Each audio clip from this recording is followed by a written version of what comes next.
పరమాణు నిర్మాణం. పదార్థము అనబడేది అతి సూక్ష్మ కణాలైన అణు మరియు పరమాణువుల సమ్మిళితము అని కణాదులు చెప్పడం జరిగింది. పదార్థము అతి సూక్ష్మమైన పరమాణువులను కలిగి ఉంటుందని ప్రతిపాదించినది డెమోక్రటిస్.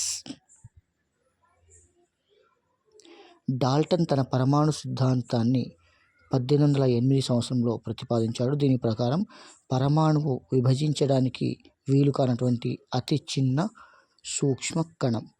ఉత్సర్గ నాళిక ప్రయోగంలో పరమాణు నిర్మాణం మరియు పరమాణువులోని మౌలిక కణాల వివరణ కలదు అని చెప్పింది విలియం క్రూక్స్. ఇతను ఉత్సర్గ నాళిక ప్రయోగాలు చేయటం జరిగింది. రుణధ్రువ కిరణాలు లేదా క్యాథోడ్ కిరణాలు 1897 సంవత్సరంలో జే థామ్సన్ కనిపెట్టాడు. విద్యుత్ క్షేత్రంలో పంపిస్తే యానోడ్ వైపుగా దిశను మార్చి ప్రయాణిస్తాయి.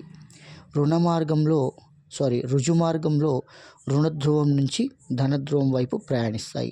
అయస్కాంత క్షేత్రం ద్వారా పంపినప్పుడు ఉత్తర ధ్రువం వైపుకు దిశను మార్చి ప్రయాణిస్తాయి. వీటికి గతిశక్తి ఉంటుంది. వీటికి ఎలక్ట్రాన్లను పేరు పెట్టింది జే స్టోనీ. ఇవి రుణధ్రువ కిరణాలు లేదా క్యాథోడ్ రేస్ అని చెప్పుకోవచ్చు. ధనధ్రువ కిరణాలు గోల్డ్ స్టెయిన్ అనే శాస్త్రవేత్త కనుగొన్నాడు. ధనధ్రువ కిరణాల్లో అతి సూక్ష్మమైన కణాన్ని ప్రోటాన్ అంటారు. రుజు మార్గంలో ధన నుంచి రుణధ్రువం వైపుగా చలిస్తాయి. అయస్కాంత క్షేత్రంలో పంపినప్పుడు దక్షిణ ధ్రువం వైపు దిశను మార్చి ప్రయాణిస్తాయి. ఇవి ధనధ్రువ కిరణాలు. వీటిని యానోడ్ కిరణాలు అని కూడా చెప్తారు.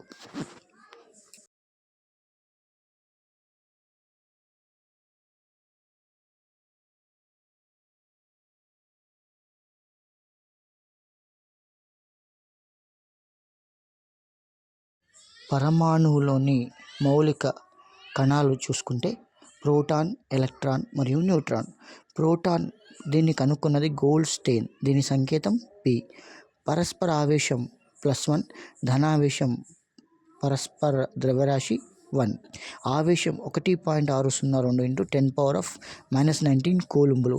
ద్రవ్యరాశి 1.0073 AMU అంటే అటామిక్ మాస్ యూనిట్. తర్వాతది ఎలక్ట్రాన్స్.